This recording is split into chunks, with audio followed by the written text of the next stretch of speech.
Hello, everybody. Welcome to Whole Child Wednesday with Hamilton County Schools. This is a new initiative that we're starting to engage our students and to engage our families in all things children. That's what we're here for. I am so privileged to be here with Patricia Russell and Suzanne Smith, and I'm going to allow them to introduce themselves. Thank you, Janelle. My name is Patricia Russell, and I'm the Director of Social Emotional Learning. And I'm so excited that we have this opportunity to share with our entire community today, not just our students, but we hope we have some families that are listening in too. And I have the pleasure of working with Ms. Russell. I'm Suzanne Smith. I'm the secondary lead counselor for the district. So I work with the middle and high school counselors. All right, and I'm Janelle Drake. I am part of the community engagement team with the district. So Patricia, I'll turn it over to you. Yeah, absolutely. So Janelle, we have to make sure that we introduce Hat Day. So we've been celebrating, this is actually Spirit Week. And I think yesterday a lot of our students wore their jerseys and we had employees that wore jerseys. But today we're wearing our hat. And Janelle actually has on an invisible hat today. Isn't it lovely? It is very lovely. It is very lovely. So just big shout out to all of our students and our staffs that are wearing their hat today. But Janelle, as you mentioned, we're excited about rolling out this Whole Child Wednesday. And I want us to spend just a little bit of time talking about what actually does whole child mean. So I want us all just to kind of chime in on that piece. What does educating the whole child mean to you, Janelle and Suzanne? So I'll start off. Just part of the nature of the work I do at the district, I think about an engaged student.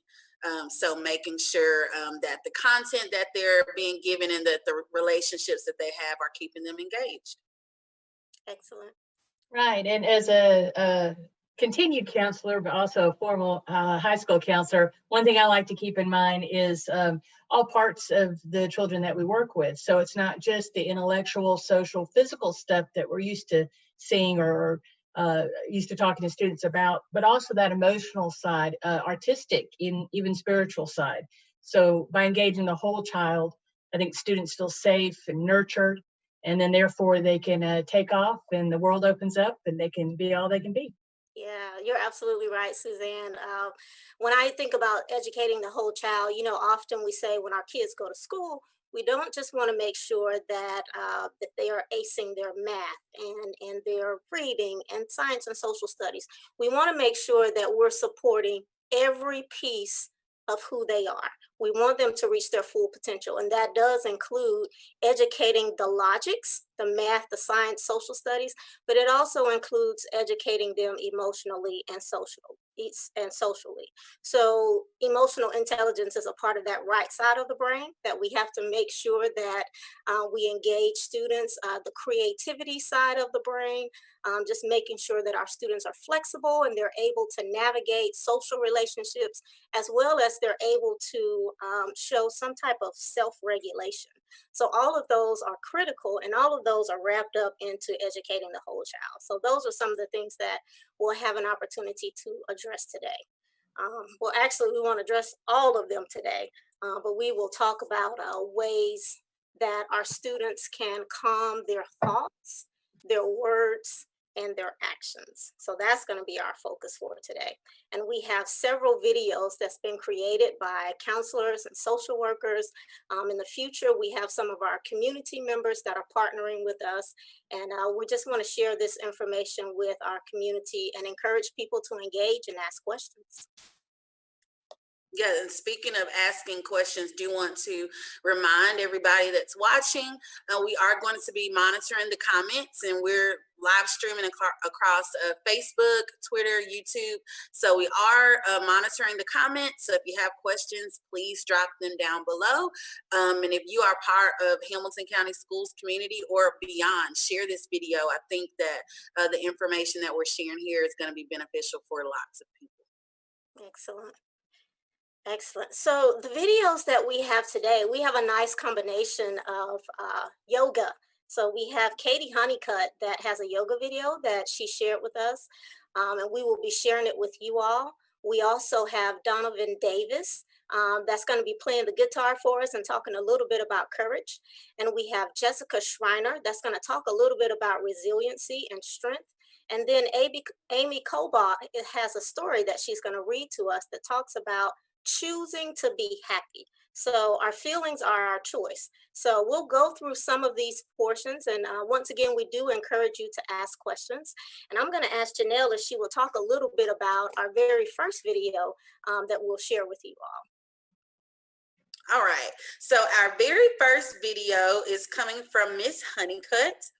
And she is kind of teaching us how to get centered, just reminding us to be mindful of our surroundings, just some things that we can do, even though things seem to be going crazy and maybe moving at a fast pace around us. We can kind of get still, pay attention to things like our breathing, our movements, and just kind of focus and kind of center in a little bit. Excellent.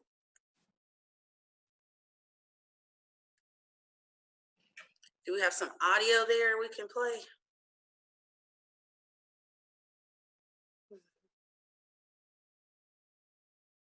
Even if we don't have the audio, do you want to, we'll play this video for a couple seconds. So if you want to kind of follow along with Miss Honeycutt here, you are more than welcome. Mm-hmm. And you may want to grab, if you have a tile or a mat that you could use, you may want to grab those things and just participate. Allow yourself to enjoy a little bit of yoga. And she will also talk a little bit about mindfulness, just about, as Janelle mentioned, paying attention to our breathing and being present in the moment.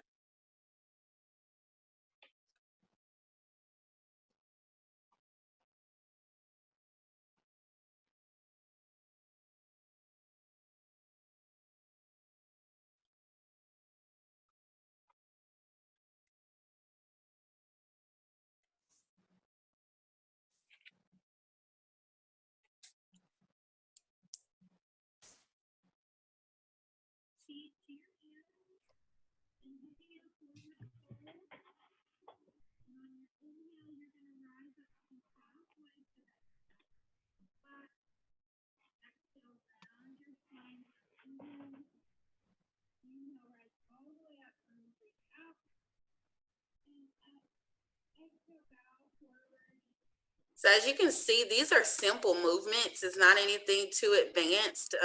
These are things that everyone can take time today to do.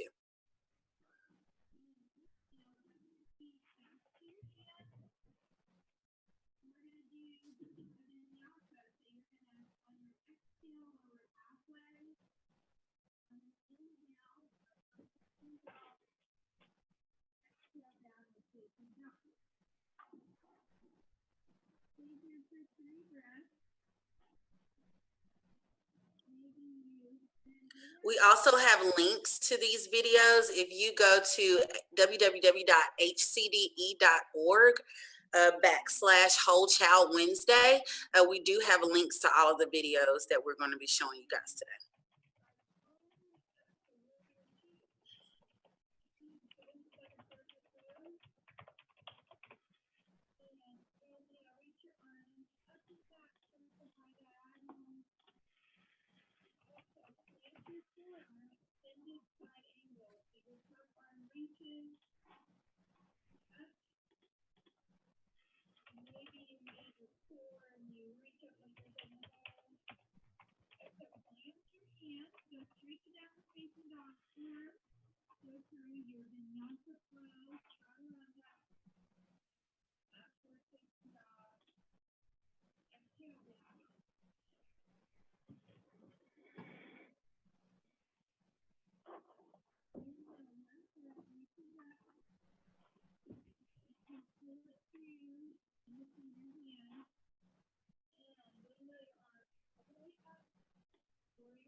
All right, so it looks like we have one question.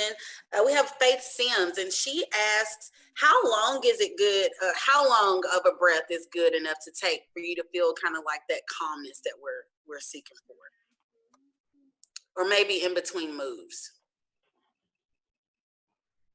So usually if it's yoga, or even if you're not participating in yoga. Patricia, let me get you to unmute so we can hear you.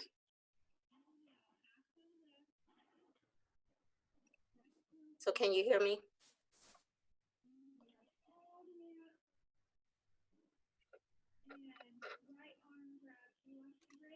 I can hear you, but Okay.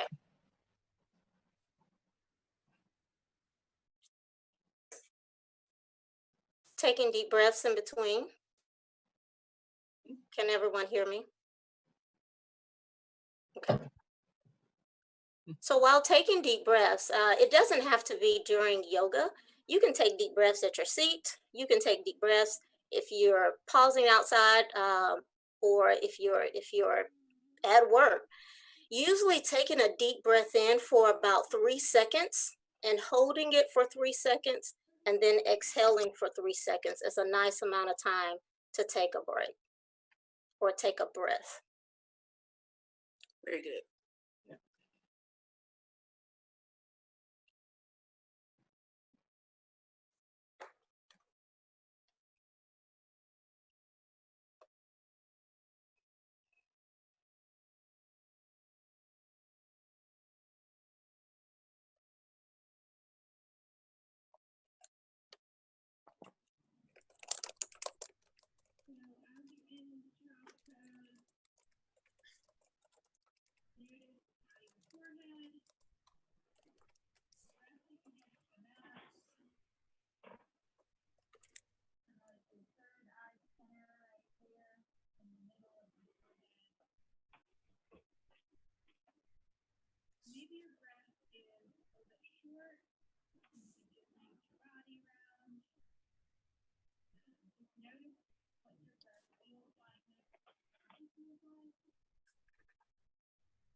Okay.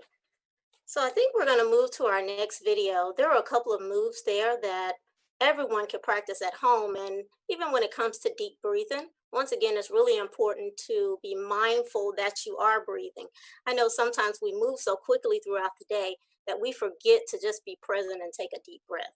So once again, another way that you can just be mindful of your breathing is to breathe in for 3 seconds, hold it for 3 seconds, and then release for 3 seconds. Next, we're going to talk a little bit about a sing-along that's been presented. So I'm wondering if Suzanne can talk some about the sing-along. I can. Actually, this is coming to us from Donovan Davis, or Dr. D, as he's known by his students at Middle Valley Elementary. He's going to sing us a song about courage. And as you know, courage is what gets us through things that we might be a little afraid of. So I actually hear what Dr. D has to say about this.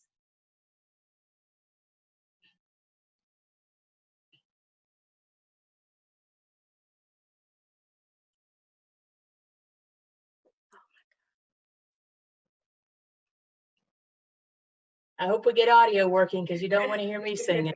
We may have to do that. So while we're waiting on our audio, let's talk some about anxiety. So anxiety is a feeling that we all have felt before. Ladies, can you tell me a little bit or tell me about a time that you felt anxious? I feel anxious right now. Right, being on a kind of a live broadcast and knowing that it's being recorded and stuff, it makes me a little anxious. I don't want to make a mistake. I want to make sure I say the right thing, and kind of that butterflies in the stomach feeling. But we can't tell, Miss Suzanne. You're doing great. Right. It's the hat. A time when I felt anxious, I guess, was last week sometimes when we had to shift to online learning, and I have a child and figuring out how to get to the grocery store and how to do some of the things I need to do in my position. So that was very anxious, lots of unknowns. All right. Well, one of the things that Donovan is sharing with us is that it's important to show courage. So we're going to listen to him talk a little bit about courage, and then we'll come back and make sure that our audience know exactly what anxiety means and how to control it.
Appreciate that, Donovan, and I'm so grateful that we had audio for that one. So that was a really good one. I'll tell you, ladies, with all of this that's going on, the social distancing, the coronavirus, that they've encouraged us all to stay in and to be careful and not to touch others, or try not to touch as many things because no one knows if they're infected or not. I think it's really important for us to be mindful, to take courage and to be brave. So what are some of the things that you're noticing or maybe experiencing during this time that we are practicing social distancing? Yeah, so it's tough. I think we, as counselors, have talked about the difference between people who are what are called introverts and those that are called extroverts. So an introvert is kind of happiest when they're contained to themselves. Extroverts get energy from being around other people. So at this time when we're having to kind of be socially distant, I think the introverts are doing pretty good, with it. They may have other issues like not being able to go to their favorite restaurant or things like that. But overall, they're doing okay. I guess Janelle must be an introvert. I saw the thumbs up. I'm a little bit of both. Oh, you're not an introvert, Miss Russell.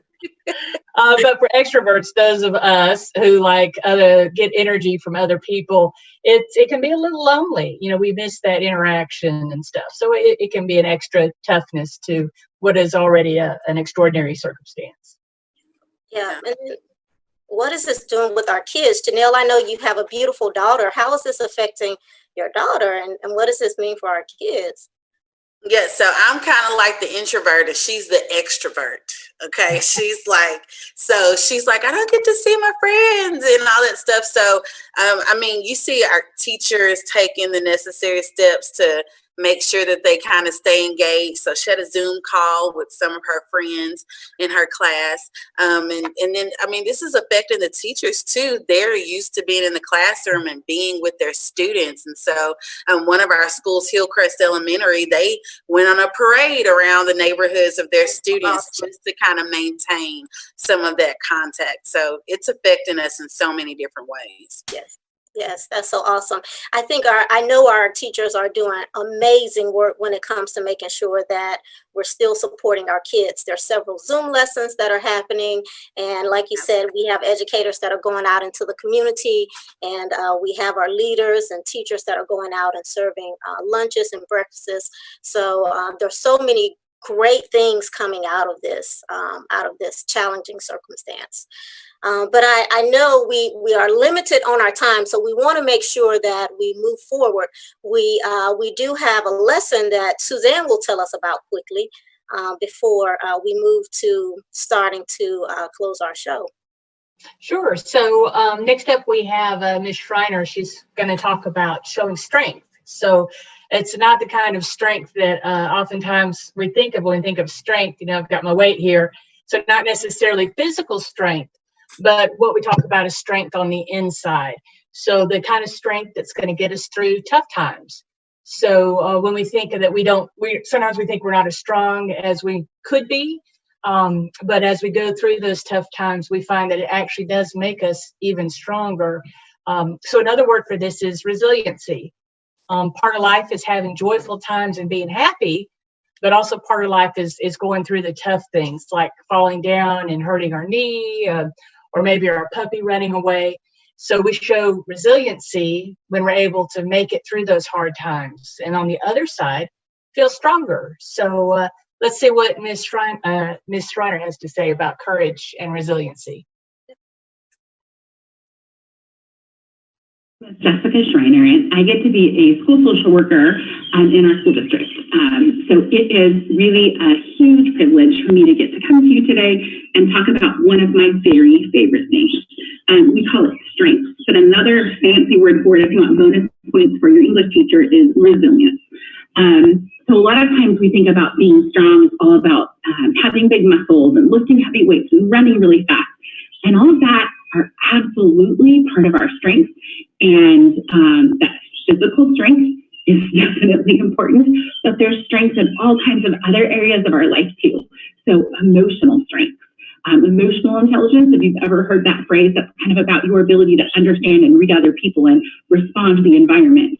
We can have strength in our relationships with our family, with our friends, with our teachers, with our bosses if we have jobs. We can also have strength just in our mind and our thinking, right? Lots of us are super smart. And I know you're all working hard at your schoolwork. So that's all part of this too. So what I want you to do throughout this video is you're going to have to work the pause button a little bit. And I know y'all are capable of doing that because you're middle school and high school students. So push pause real quick and come back with something to draw with, some paper to draw on, a piece of paper to write on, and a pen. Okay, go. So boys and girls, if you're working along with us, go and grab you some paper, pencil, and then we'll give you probably about 30 to 60 seconds to do that, and then come back and join us.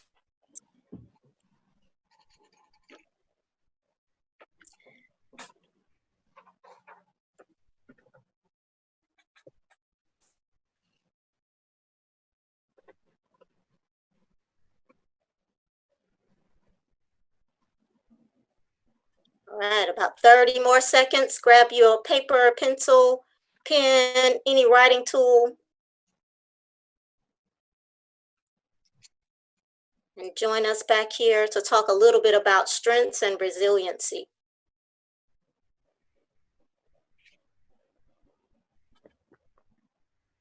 Are you ladies feeling pretty strong today?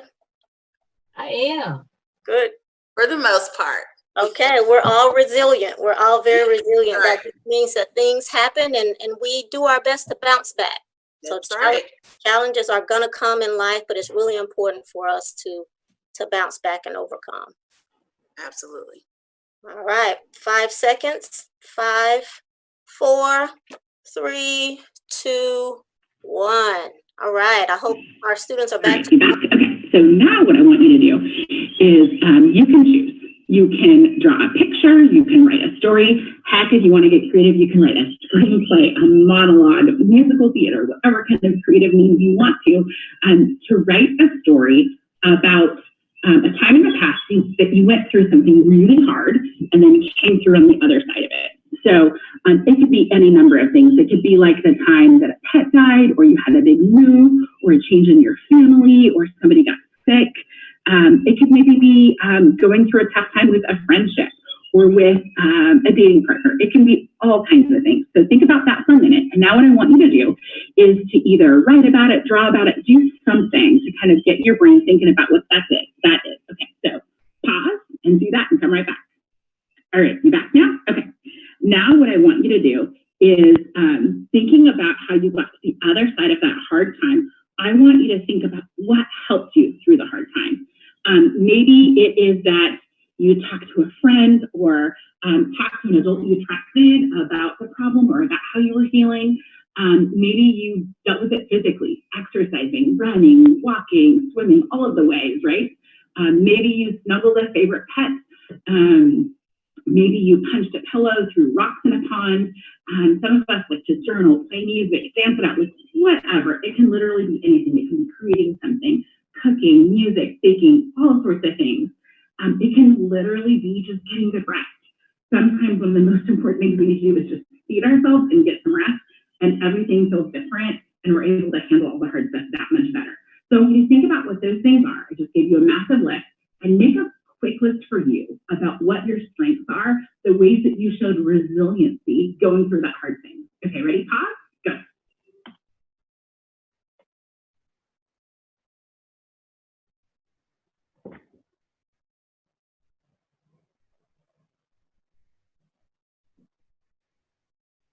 Sometimes with resiliency, I think of, like a rubber band, that you can stretch a rubber band and it won't break.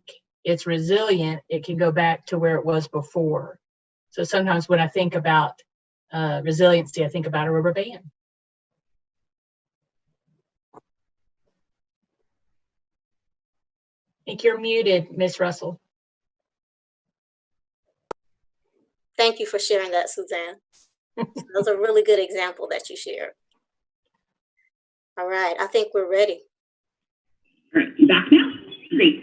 Now what I want you to do is look at that list, because I want you to recognize that those are your strengths. Those are the ways that you are incredibly resilient.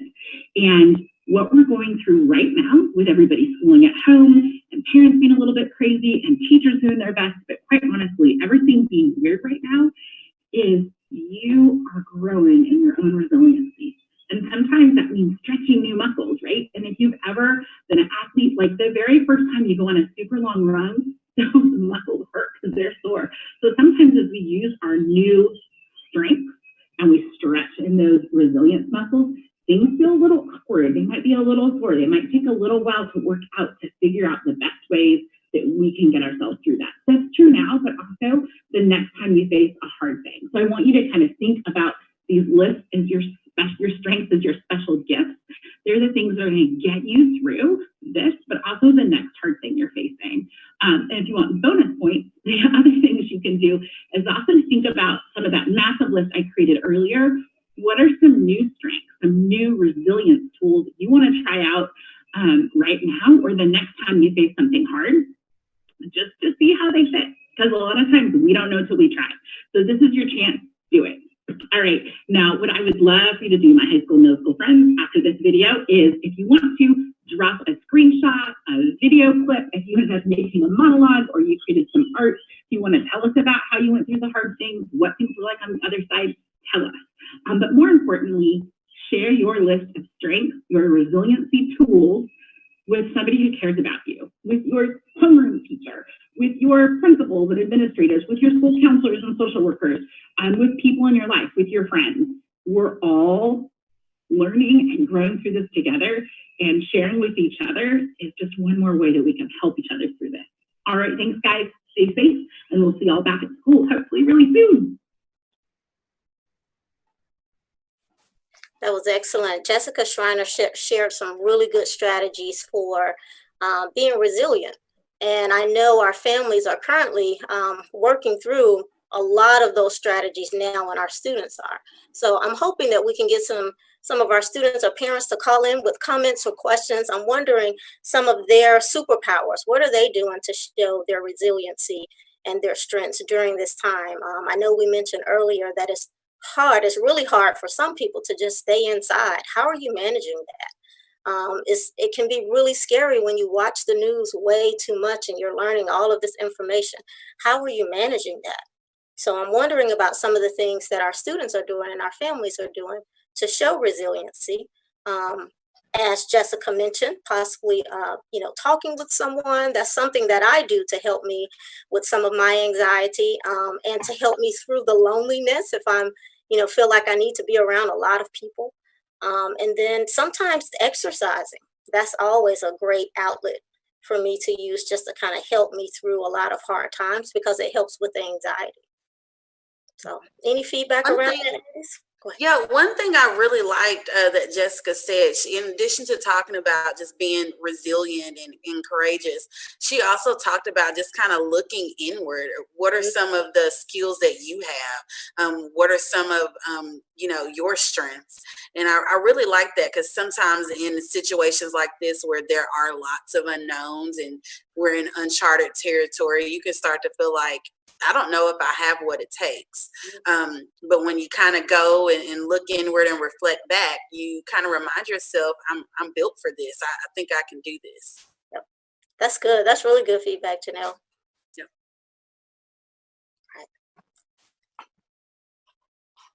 All right. So let's move on. I think we have one of the stories that we will share, and I guess it will be our last one, sadly, but it was probably one of my favorites. I had never heard of the book, but it was extremely exciting to listen to. So I will let Janelle just tell us a little bit about the story and maybe some of her takeaways from that. Yeah, so I think that last video was a very good segue into this next one. So this story, I liked it as well. It's about a little girl who she's dealing with some challenges, and everybody has those days where you're like, man, if something could go wrong, it goes wrong on those days. And so that's what she was dealing with, and she started to get discouraged, and midway through the story you'll see that she starts to look at some of her superpowers, which was to kind of take control over the things that she can control, and she chooses to be happy about the things that she can be happy about, and to understand it's okay to feel sad sometimes too. So I really love this story. I think it's a great reminder of, not everything's going to go the way we want it to go. We're not going to always have happy days. There are going to be some sad days too, but that's okay. Hello, I'm Amy Colville. I'm the school counselor at Hickson Elementary.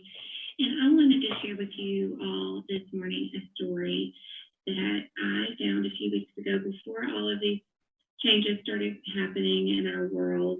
And it really encourages us to find something to be happy about, find something to find joy in, even when we don't really feel like it. I know there's a lot of changes going on right now, and some of us are having to make adjustments. We've had some disappointments. Things are not necessarily going the way we would really like them to. And it's difficult. It's difficult whether you are 8 years old or whether you are 48 years old. And this story is about a little girl that finds that sometimes it is important to try to be happy right now, because there are things in our world that we cannot control and things that are not always great. But if we work on maintaining a positive attitude and try to find something to be happy about in each and every day, it will help our stress level, and it will just help us to feel happier and more comfortable with what is going on around us. So this morning, I'm going to share with you a story. It's called Happy Right Now. I really enjoyed the inside cover of the book. It's got all these little pictures of things that sometimes we can be happy about, like trains, frogs, dinosaurs. I just thought they were cute little illustrations.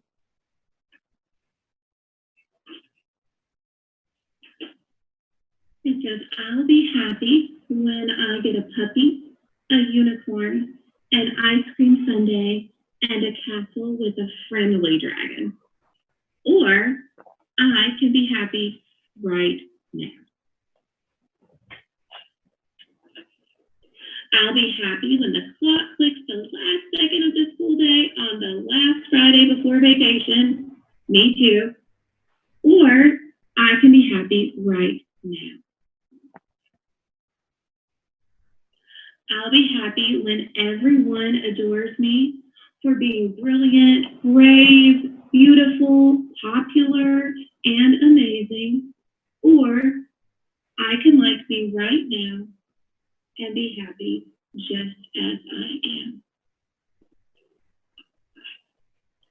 I'll be happy when the worry monkey gets off my back, my chores are done, and nobody's grumpy.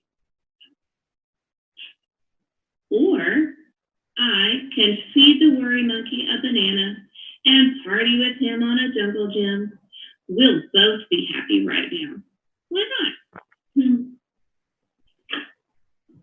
I'll be happy when the rainstorm slows, the icicles melt, the clouds leave town, and the sun says, come play. It would be really nice if the sun would say, come play, these days that we're stuck in the house.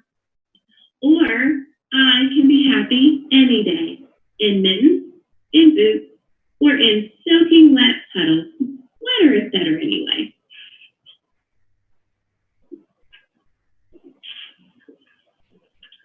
I'll be happy when this sneezing stops. No more sniffles and drips, no coughs, no icks, and I feel better.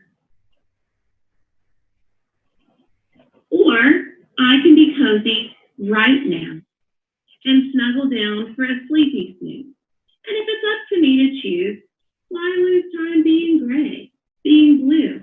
All I need to do is be happy right now, whatever the day, whatever the weather.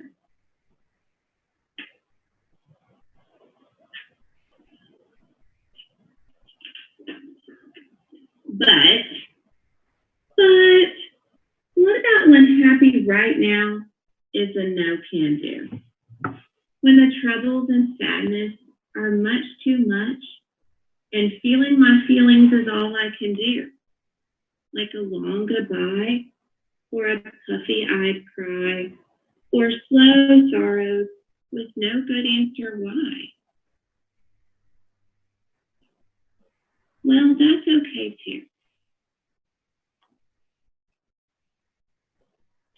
I can breathe right now. In is 1, out is 2. Breathe again. Fill my belly. Let it flow out slowly. Feel my body relax. Let my bones turn to jelly. Remember a now that was happy and breathe.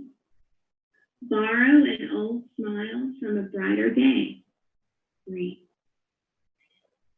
Know that happy will find me again soon. Give a hug and get one. Help somebody. Learn something new. Draw a picture, bake a cake, talk it out, let it go. Take a nap. Take two. I'll be happy when I'm hopeful, cheerful, helpful, thankful. Reaching for happy until I can grab it. No dragons required. But I would like a rabbit. The end. Now, I really liked that story because it reminds us that even when we are struggling and even when we are trying to find something to be happy about, sometimes there are those things that are a little too big for us to really find something to be happy about. And sometimes we just need to talk to an adult or talk to a trusted person about it. Do those things, those coping strategies that we talk a lot about, that can help us to feel better when we can't seem to get out of our feelings. Sometimes we do have to feel our feelings, which is what she talks about in the story. So I hope that this was an enjoyable story for you, and remember to just keep doing your best. And we all missed you, and we hope to see you soon.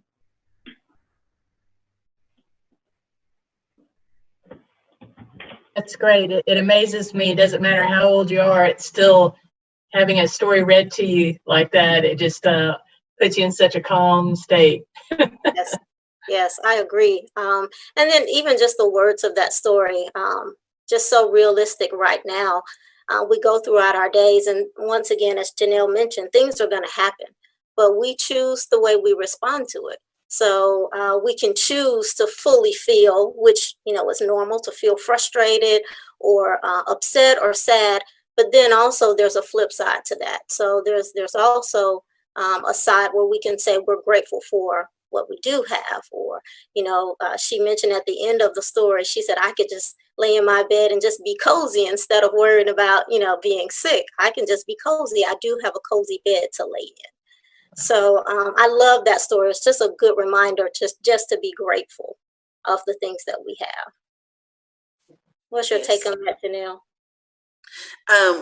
Again, it was just a really good reminder. My mom's a therapist, and so a lot of this stuff is just taking me back and reminding me of things that my mom told me as a child, and especially just being in this season that we're in right now, you pull on some of those things that you heard. But I thought about something my mom told my daughter, and I laughed at her at the time because Jordan was whining about some things, and my mom said, no, we're going to own our feelings. And I said, Mom, what are you talking about? And this book reminded me what she was talking about. We're going to own our feelings. Absolutely. Very good. Very good. Well, we had some really good segments today. A lot of counselors, and like I said at the beginning, our social workers participated. And we have many more people that are wanting to get involved in the Whole Child Wednesday. So what we wanted to do was just to send strategies and great reminders that, yes, we are practicing social distancing, but we're still here for the community. We're still here for our kids. So we're hoping that everyone grabs some strategies or something from the videos that we showed. Remember, our focus was to learn how to calm our words, our actions, and our thoughts. And I know at the beginning, the yoga video that we had, we couldn't hear very much of it, but we could see it. But if you practice some stretching and mindfulness, taking deep breaths, that helps us to calm our thoughts. And then if we're mindful of that we can be resilient, meaning showing strength even when things are hard, that helps us with our actions. So, and I know you ladies know this, and I know the community knows, but our thoughts control our actions. So often if we're sitting around thinking about being afraid, we're going to behave in a way that we show that fear.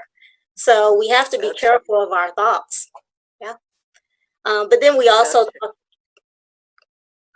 talk some about,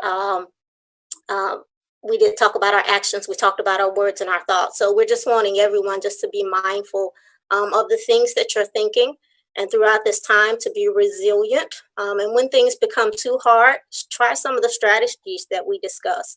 Talking to someone, if exercising is your thing, exercise. If playing games are your things, I know a lot of our kids are out there playing their games now, then do that thing, but make sure that your behaviors are healthy. And healthy behaviors means that you're not doing things to harm yourself or to harm others, but you're doing things to help yourselves and others. So I've said a lot, ladies. Go ahead and chime in there. Plug in as we start to close this segment here. Well, I have to say, I was anxious when we started, but after doing the yoga and the breathing and the reading the book, I'm so at peace right now. Yes. It works. That's awesome. So, well, I think with that, we've achieved our goal. And I hope that those that were watching and that tuned in, hope you guys feel a little bit calmer too. I do want to encourage you again.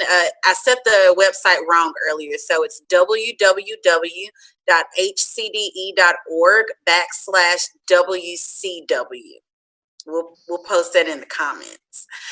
So you can go back and check out some of these videos, and then just some other social and emotional resources that have been compiled by this awesome team that we have here. So do want to thank you guys for tuning in.